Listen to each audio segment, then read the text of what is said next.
Hello, my name is Amelia, and I'm 38 years old. I recently became the owner of a new luxury restaurant that wasn't always mine. Today, I want to tell you about how that happened. Let me introduce you to the old owner of the business, my ex-husband, Daniel. Daniel and I met in college.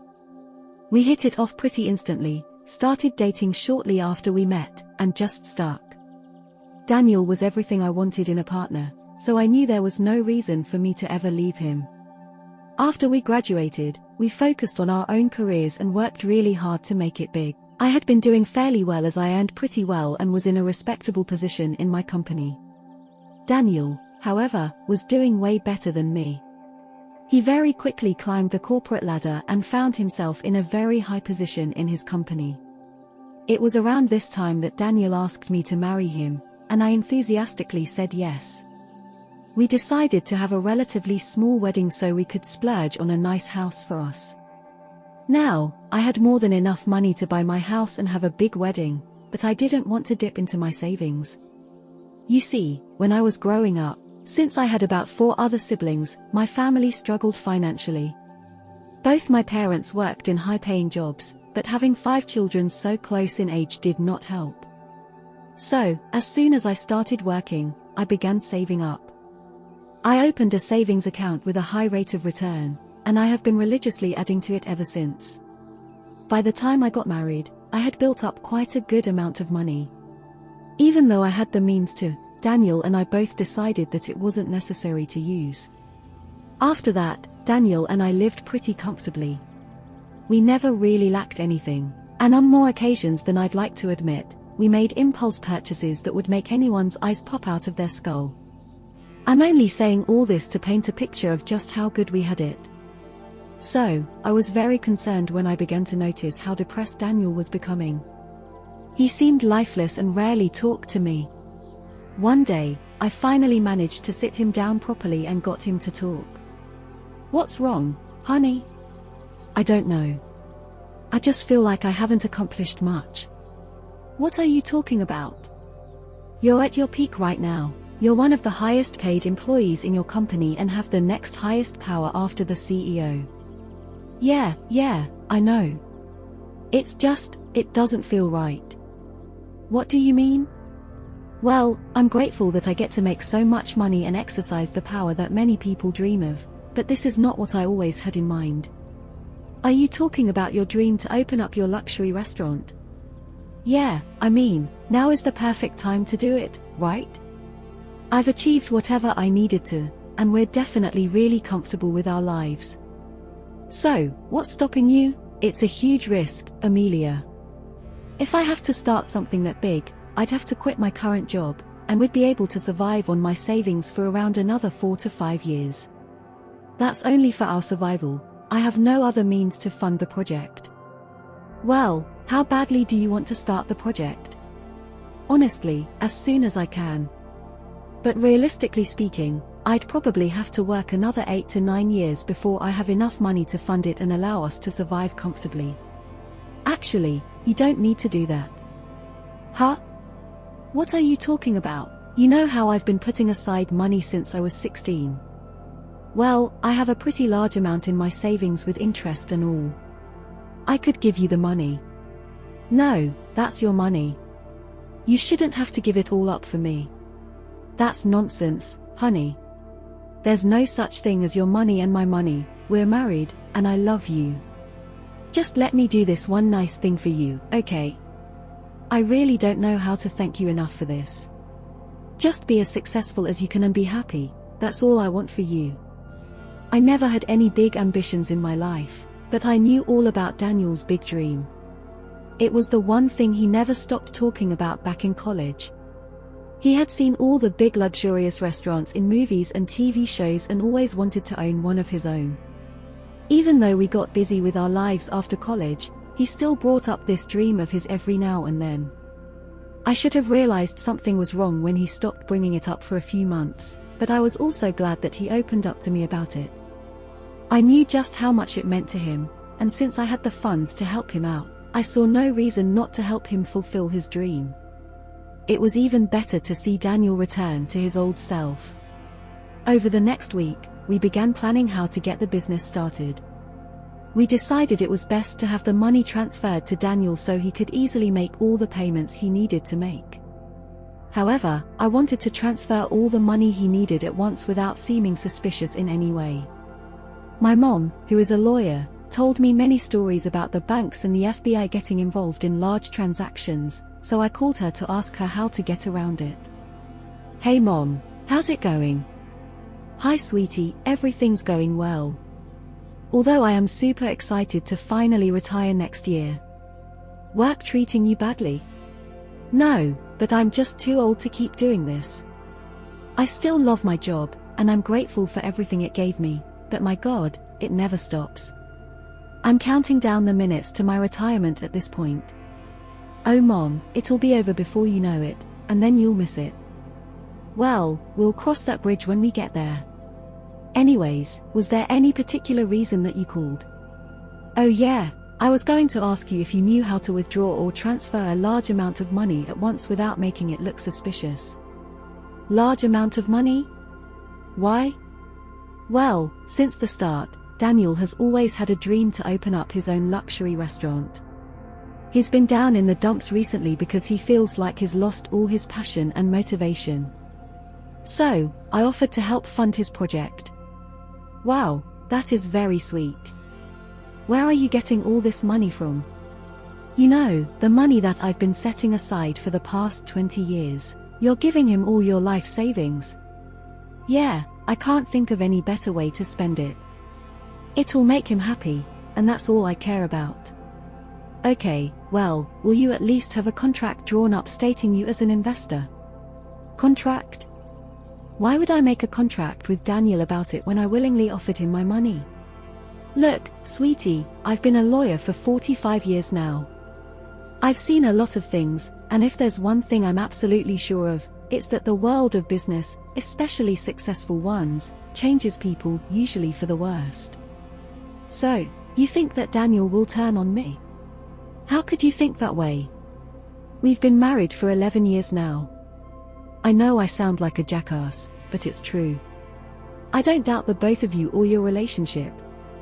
You know I love Daniel like a son, but when you start seeing money, things start changing. People turn on their partners, and families break. For your safety, get yourself a contract and make sure it states you as a main shareholder.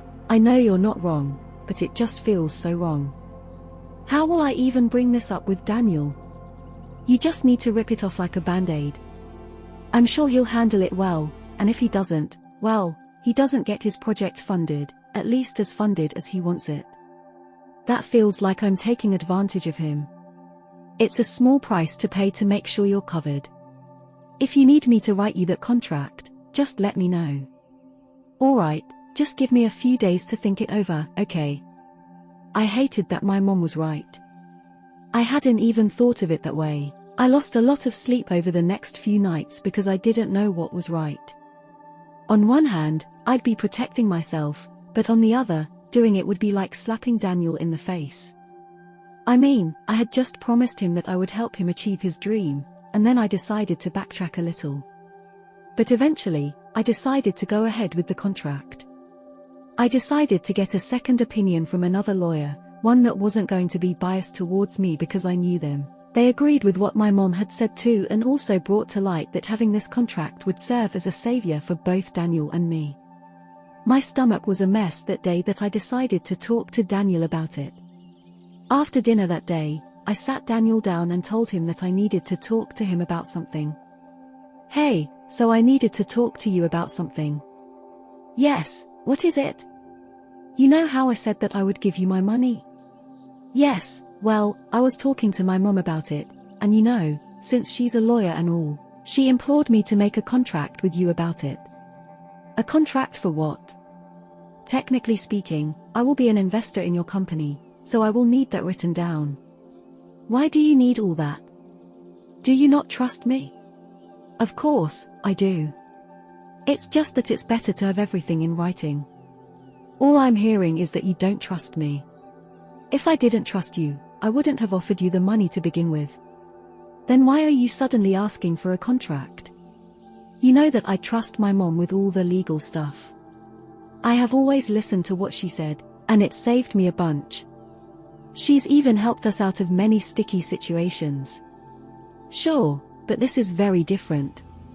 This is you giving me something out of the goodness of your heart and then suddenly backtracking and adding conditions. Look, I don't know why you're making a big deal out of this. All I'm becoming is an investor. I want to hold 51% of the shares, and you can have the other 51%, so you get to make most of the decisions. It's only fair, don't you think? I'm the one investing all of my money into this. Besides, I promise to never get in your way. You are getting in the way of my dreams, Cal. I just need some credit for what I'm investing in. Plus, it's great on my resume. You're unbelievable. I'm sorry that I've caught you so off guard, but you reacting this way is only making me think that you had actual plans to do something behind my back. No, I do not. It's just the principle of things. When you ask me for a contract stating that you're an investor, it makes me feel like you don't trust me. Well, like I said before, I can promise you that it's not how I feel. Why don't you think it over for a couple of days? And what happens if I say no? I will invest in your business depending on how many shares you're willing to give me. I never expected this out of you, Amelia. It pained me to do that to Daniel, but I also knew that it was a much better option to trust my mom. Daniel didn't speak to me for a while after that. I tried to talk to him and explain my perspective. I tried to reassure him that it wasn't a matter of my trust in him but just something that I was doing to ensure my security, which by extension became security for him as well. Daniel refused to listen to me. Eventually, I stopped trying to talk to him and decided to just let him come to me whenever he was ready. Daniel didn't speak to me for the next 2 weeks. Those weeks were hell because it felt like I was living with a roommate rather than my husband. I came really close to just giving in and telling him to forget about everything that I had said. But then Daniel approached me one day. He told me that he tried to find more investors, but no one was ready to take such a big risk, and those that wanted to invest in him didn't have the kind of funds that he needed. He made it clear that he hated that I had conditions to help him out, but he had no choice, which was why he was taking me up on my offer. I understood where he was coming from, but I was quiet. Over the next few weeks, we got his business registered and funded. We found a plot in a prime location, and the construction began. The next few years were super stressful because we had a lot to supervise and approve, but all of that was worth it when I got to see the finished restaurant. It was beyond luxurious, it was something straight out of a movie, and I just knew that it was going to be a big deal. I had been really excited about the grand opening, but Daniel told me not to come because he didn't think I needed to be there. We had a small argument about it, but eventually, I gave in. I still don't know why I did, but I guess I was just hurt and angry. Daniel apologized profusely after he came back from the grand opening and worked hard to make up for what he did. He never gave me an actual reason for why he didn't want me there, but eventually, I just dropped the topic altogether. One day, Daniel came back home particularly happy. It had been about a year since the restaurant opened, and Daniel almost always came back home really tired and never in the mood to talk. So, to see him so happy was truly a surprise. I asked him what made him so happy. I cannot even begin to tell you just how well the business is doing. Just the other day, we had a bunch of famous actors and actresses stay there. I'm so glad that it's all working out well. Life finally feels colorful again. We also got glowing reviews about our food. I knew it was a good idea to take extra time to find properly trained chefs. That's wonderful, honey. I'm so proud of you for everything that you've achieved. You do deserve this and so much more. But when am I going to get into this famous restaurant of yours? You want to dine in it? Well, yes. I mean, I do want to see what all the buzz is about. I want to taste the good food and bask in the luxurious atmosphere. Oh, I don't think that's a good idea. What? Why? Look, let's be real honest with each other here. You're the furthest thing from classy.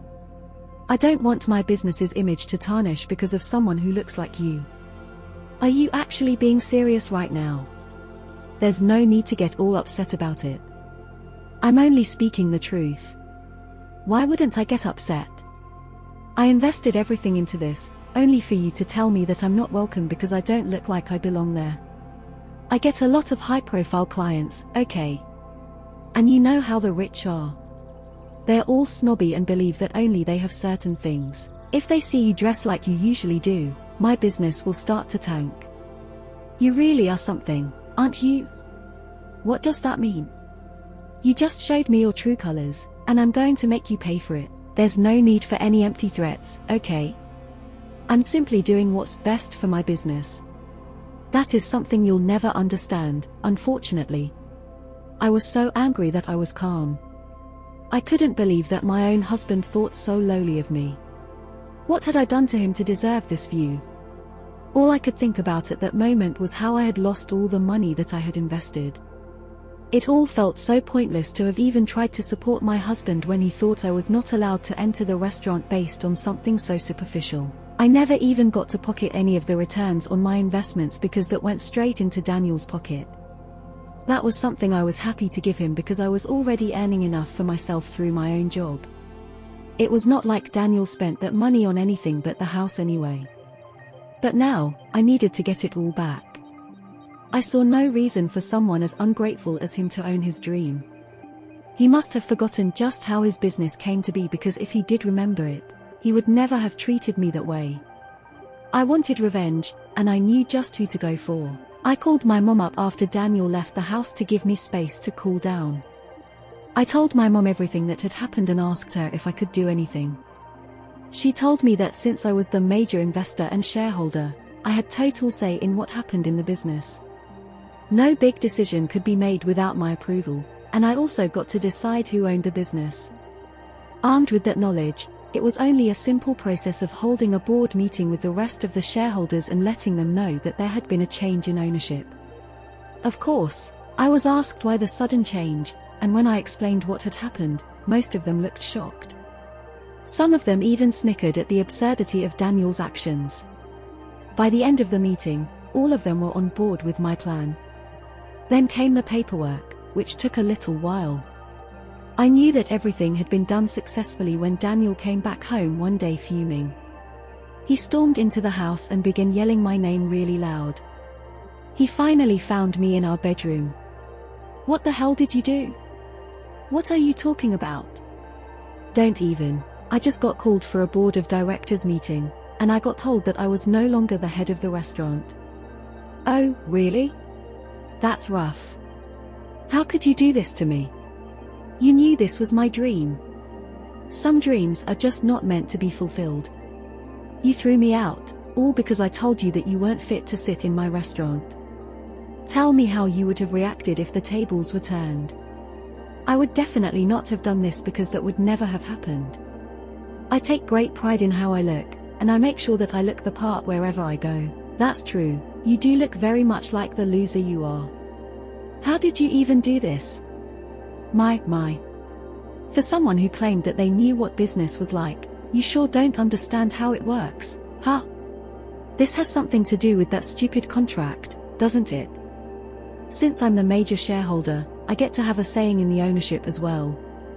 You insulted me, and I made you pay for it. If you think this business can run without me, you're sorely mistaken. I have created rapport with so many famous people that the business will crash the second they find out that I'm no longer in the picture. That's not something I'm too concerned about. I've heard all about your rapports. All you've been doing is irritating the guests and tailing them, all in the hopes of making it bigger. In fact, it's because of this that the business is starting to fall. Now, with you gone, I'm sure the business will soar again. Who are you even replacing me with? Me, obviously. And I'm going to make it the most successful thing you've ever seen. And when I've made it big enough, I'll make sure to give everyone an entry, including you. Here, take these divorce papers and get the hell out of my life." Daniel tried to beg me more to take back what I did, but I was done with his antics. I had sacrificed all my hard-earned money to help him, and then he showed me his true colors. I was not going to let someone that selfish back into my life. Seeing the color drain from his face as he realized what he had done was the most satisfying thing that had ever happened to me. I took away the product of his hard work in the same manner that he had done to me. After that, a lot of things happened in rapid succession. First, Daniel tried to contest the divorce, but I let him have everything else he wanted but the business. He got the house, but the business was untouchable, as it was all mine. Then, I got a lot of Daniel's family members messaging and calling me to tell me what a horrible person I was. The old me would have been really upset by that, but if there was one thing that Daniel taught me, it was how to stand up for myself. I gave them all the truth and presented them with evidence of everything. That only led to Daniel getting ostracized by his family because he had apparently lied to them all and told them that I had stolen the business. They were disgusted with the way that he treated me, and they made sure he knew about it. Many of them reached out to apologize, and in return, I gave them discount coupons for the restaurant. I'm still healing from everything that Daniel put me through, but I'm also finally living freely. The restaurant's business is booming now that I've opened it up to a bigger demographic. I will forever be grateful to my mom for having much better hindsight than I will ever be able to have. But for now, I'm just going to enjoy the next chapter of my life to the fullest. In conclusion, Amelia successfully takes control of the hotel business, asserting her authority as the major shareholder. She stands up for herself against Daniel's disrespectful behavior, ultimately divorcing him and retaining ownership of the hotel. Amelia navigates challenges, including familial backlash, with resilience and honesty.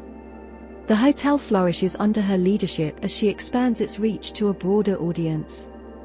Finally free from the toxic relationship, Amelia embraces the next chapter of her life, savoring the newfound success and freedom. Dear viewers, thank you from the bottom of my heart for tuning in to watch the captivating story unfold on our channel. Your time and support mean the world to us. This tale of resilience, transformation, and triumph wouldn't be the same without your engagement. We appreciate each one of you who joined us on this journey. Your comments, likes, and shares inspire us to bring you more compelling narratives. We hope you found this story as enthralling as we did.